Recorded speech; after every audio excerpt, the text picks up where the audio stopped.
इथला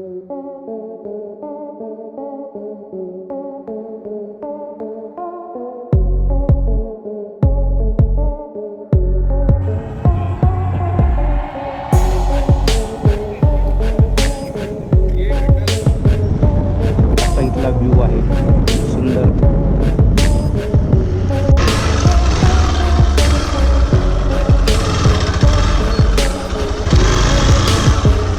wow, amazing असा view आहे इथून.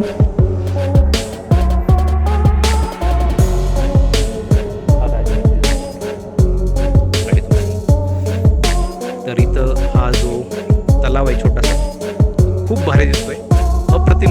एकूण एक काम जे आहे ते सुपेरियर आहे आणि आहे त्या कंडिशनमध्ये हे मंदिर मला तरी दिसतंय अजूनपर्यंत.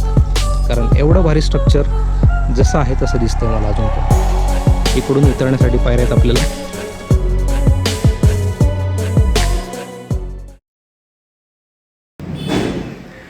नमस्कार मंडळी. तर आज बऱ्याच दिवसांनी आज आपण राईडला जातो आहे आणि मी आत्ता आहे पुण्यामध्ये.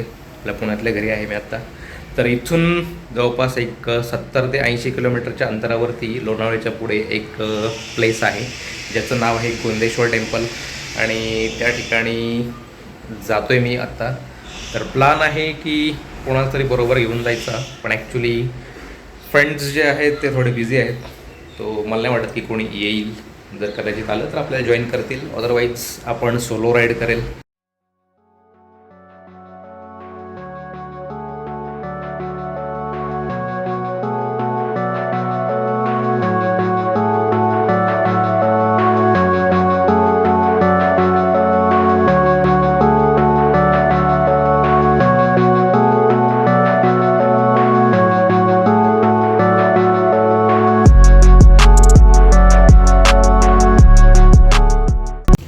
तर आपण आत्ता या ठिकाणी थांबलो होतो आणि हे अमेझिंग असं व्ह्यू आहे. आता इथं तुम्हाला दाखवतो. इथून वरतून रोड येतोय आणि हा असा खाली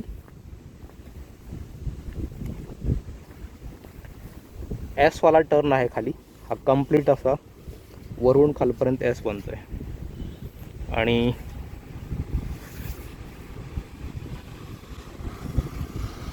एक सिटी आहे.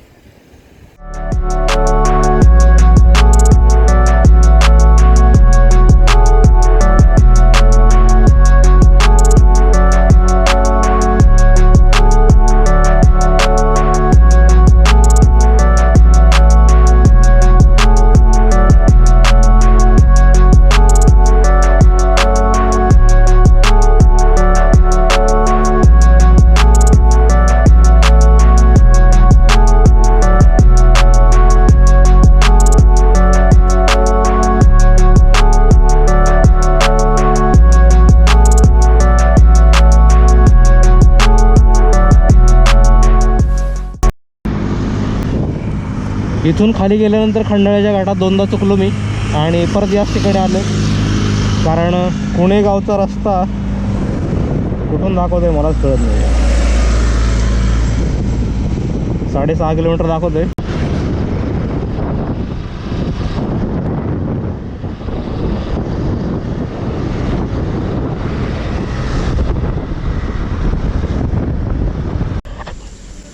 तर आपण आपल्या रोडला पोचलेलो आहे आता. इथं तुम्ही बघू शकता की इथं महाराष्ट्राचा एक बोर्ड आहे आणि इथून आपल्याला जायचं आहे उदेवाडीला. उदेवाडी इथून दाखवते 7 किलोमीटर, राजमाची दाखवते 12 किलोमीटर. तर आपल्याला राजमाचीच्या अलीकडंच जायचं आहे, उदेवाडीचं थोडंसं पुढं. तर आता डेला ॲडव्हेंचरपासून मी आलेलो आहे पुढं. कच्चा रस्ता चालू झालेला आहे. आता इथून बघूया पुढं काय आहे सीन. जर कच्चा रस्ता असेल तर आपल्याला बराच वेळ लागू शकतो, कारण मॅपवरती जवळपास 1 तास दाखवतोय 10 किलोमीटरसाठी.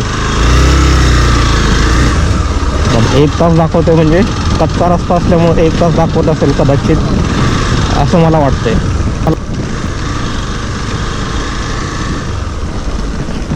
रस्ता जर असाच असेल तर आपल्याला नक्कीच 1 तास लागू शकतो.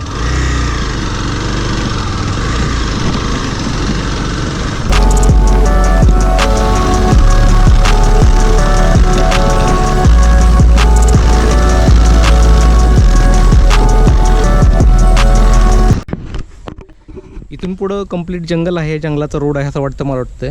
आणि आपण आत्ता या ठिकाणी थांबलो होतो. जस्ट आपला स्ट्रेच स्टार्ट झालेला आहे. इथून 10 किलोमीटर रस्ता कदाचित असा असू शकतो किंवा थोडाफार चांगला असू शकतो. एकाने पाठीमागं सांगितलं की थोडाफार रस्ता चांगला आहे आणि बाकीचा रस्ता असाच खराब आहे. तर आता बघू आपण कुठला रस्ता किती खराब आहे. आपल्याकडे आहे एक्सपल्स, आपण कुठं पण जाऊ शकतो, काय tension.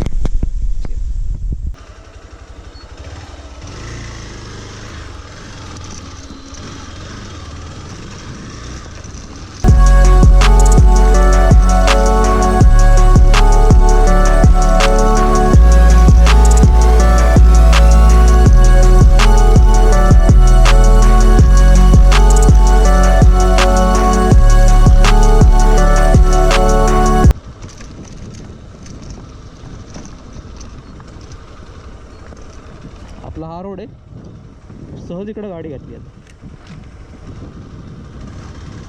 Just to explore. Off-roading करण्यासाठी खूप जास्त भारी जागा आहे. ज्यांना कोणाला ऑफरोडिंग करायची त्यांनी राजमाचीचे या रस्त्याला यायचे. मी एकटाच आहे त्याच्यामुळे मी जास्त काय ॲडव्हेंचर करणार नाही, कारण जर चुकून माझी गाडी पडली तर मला उचलायला पण कोणी नाही आहे. Oh my God, what a view.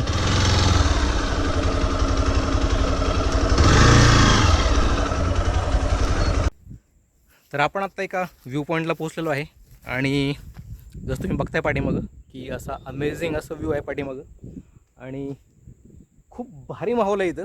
इथंपर्यंत बाईक तुमची येऊ शकते, रादर इकडे पण येऊ शकते, काही प्रॉब्लेम नाही.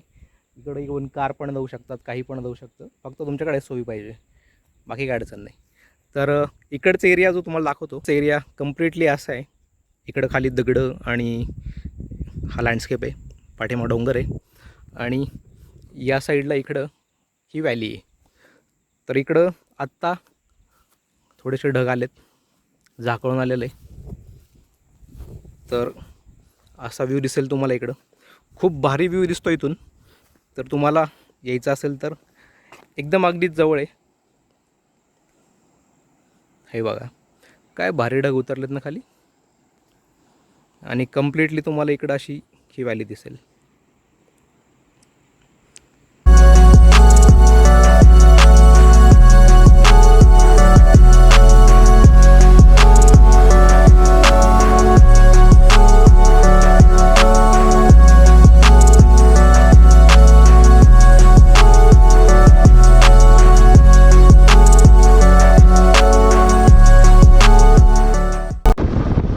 खराब रस्त्यानंतर चांगला रस्ता पण लागला आहे आणि चांगला रस्ता बऱ्यापैकी चांगला आहे. आता खरी मज्जा चालू झाली, पाऊस पण चालू झालेला आहे. टायरमध्ये काच वगैरे घुसला असं वाटलं मला, म्हणून मी थोडं थांबलो होतो.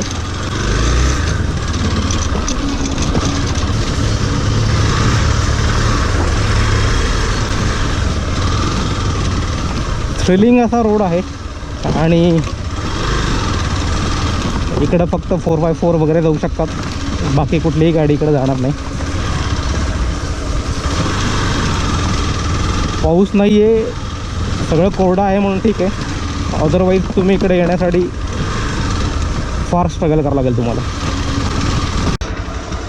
हा जो स्ट्रेच आहे जरा जास्तच अवघड होत चाललेला आहे. रस्ता बघितला तुम्ही, कंप्लीट फक्त दगडात रस्ता आहे. टायर स्लिप होत आहेत.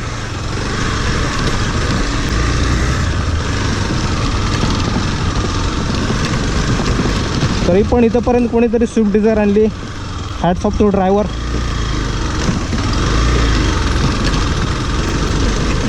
स्विफ्ट डिझायर इथंपर्यंत येणं म्हणजे कमाल आहे.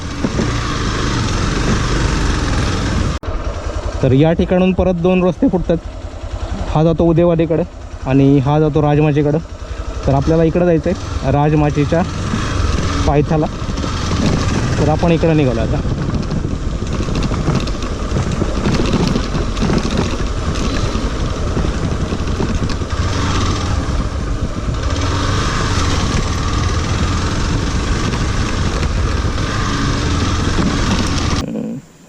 चलो भेटू परत. ओके. एक एक्सपल्सिबिलिटी भेटले होते आपले, त्यांना विचारलं हा रस्ता कसा आहे. दिसतो तर भयानक, कोणीच नाही आहे इकडं माणसं. आत्ता फक्त 2 मुलं दिसले मला गाडीवरती गेलेले, बाकी कोणीच नाही आहे. तर आता असं आहे, रस्ता खराब आहे. ठीक आहे, असो. राजमाची इज अ हेवन जे आपण बघतो नेटवरती, याचं टॅगलाईन ते याच्यामुळे, कारण इकडं असंच स्वर्गीय वातावरण असतं आणि कायम असे ढग असतात. समोर तुम्हाला किल्ला दिसणारच नाही आहे, राजमाचीचा फोर्ट दिसणार. तर आपण पोचलो आहे ऑलमोस्ट आपल्या डेस्टिनेशनच्या जवळ, आणि एक इथं व्ह्यू पॉईंट आहे. तो व्ह्यू पॉईंट बघायसाठी आपण थांबलेलो आहे.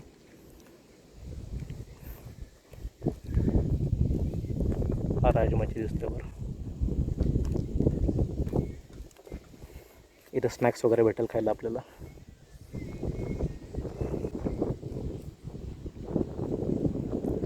अमेझिंग असा व्ह्यू आहे. इथं गाव पण एक छोटंसं.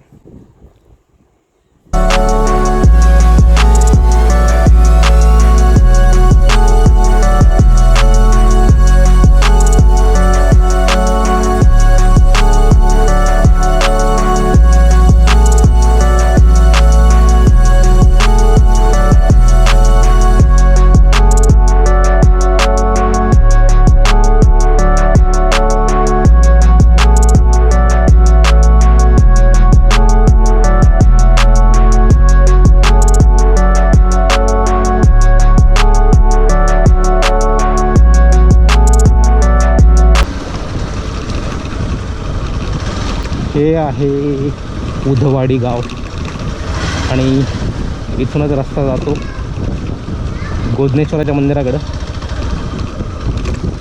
त्या काकूंना विचारलं मी,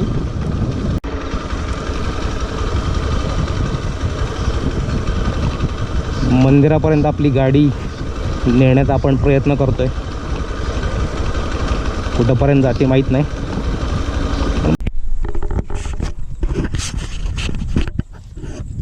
तर आपण पोचलेलो आहे गोधनेश्वरला. पाठीमागं हा लेक बघताय तुम्ही, हा छोटासा तलाव आहे.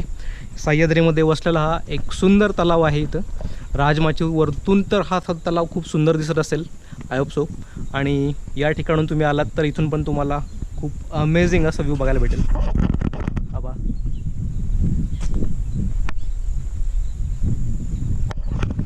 आणि हा जो दगडी रोड दिसतो मला पाठीमागं, हाच रोड आपल्याला मंदिरापर्यंत घेऊन जातो. हा रोड मंदिरापर्यंत जातोय आणि समोरच मंदिर आहे. तर आपण गोधनेश्वरला पोचलेलो आहे. गोधनेश्वरचा हा मंदिराचा मेन भाग आहे. हे मंदिर तुम्ही बघताय, सगळे खांब वगैरे, आणि इथून पाणी पण वाहतंय. हे पाणी इथं साचतंय आणि इथून यात जातं आणि इथून कराचीत भरल्यानंतर तलावात जात असेल. समोरच तलाव आहे. एवढी सुंदर जागा मी आजपर्यंत कधीही पाहिली नाही. आज पहिल्यांदा एवढं भारी मंदिर, त्याच्यासमोर तलाव आणि सह्याद्रीच्या कुशीत बसलेलं हे गाव, पलीकडं गाव आहे, इथं हे मंदिर आहे. तर एवढं भारी कॉम्बिनेशन, अमेझिंग. म्हणजे पहिल्यांदा एवढं भारी बघतोय तर एवढं भारी वाटतं आहे. आल्यानंतर एवढं प्रसन्न वाटतं आहे. पाऊस पडला आहे, ऊन पण पडलेलं आहे, खूप भारी वाटतं आहे. इथं एक विहीर पण आहे अशी छोटीशी, आणि पलीकडं राजमाची दिसतो आहे. आणि इथं असे सगळे रेड आणि येल्लो कलरचे फुलं वगैरे उगवलेले आहेत.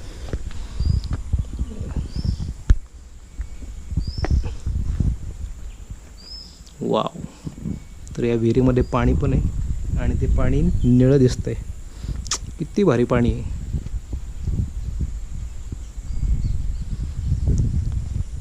कोणीच नाही आहे इथं. समोर ढग उतरलेत. हा सुंदर तलाव,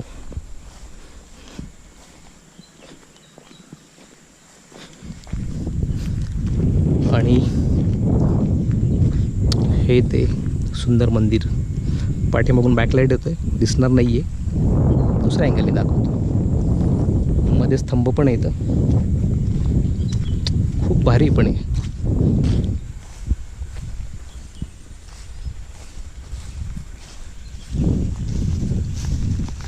गवत वगैरे भरपूर आहे, तर शक्यतो पायात बूट वगैरे घालून या.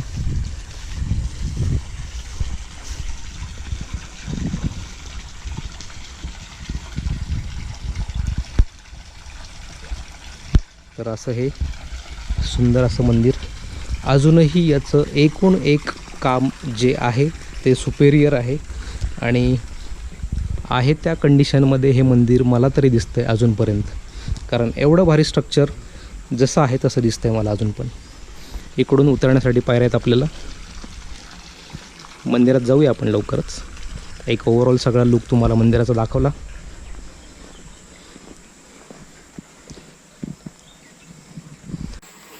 मंदिराच्या गाभाऱ्यात आपण आलेलो आहे. तर इथं तुम्ही बघू शकता की आतमध्ये महादेवाची पिंड आहे आणि पाठीमागं काहीतरी देवीचं किंवा काहीतरी आहे देवाचं लावलेलं मूर्ती आहे छोटीशी. मंदिर छोटंसं आहे, पिंड पण छोटीशी आहे. आणि या साईडला पण 2 देवाच्या मूर्त्या आहेत आणि या साईडला गणपतीची मूर्ती आहे. सुरेख मूर्ती आहे छोटीशी.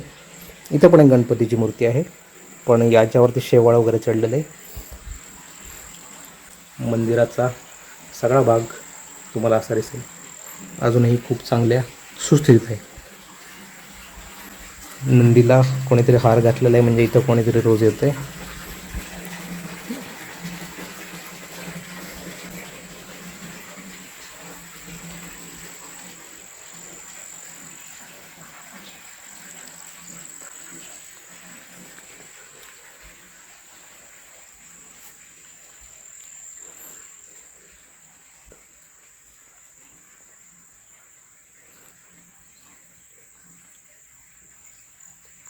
इकडून जे पाणी वाहत आहे तेच आतमध्ये येऊन मध्ये मुरून ते तिकडं वाहत आहे.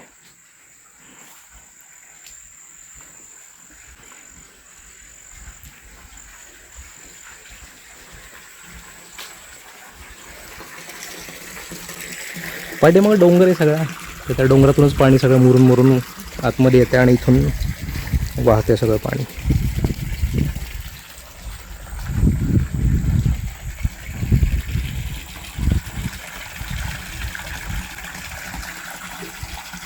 पावसाचं वातावरण पण झालेलं आहे. सो आता आपण निघूया, कारण आपल्याला झालं वेळ आणि हा रस्ता फार खराब आहे.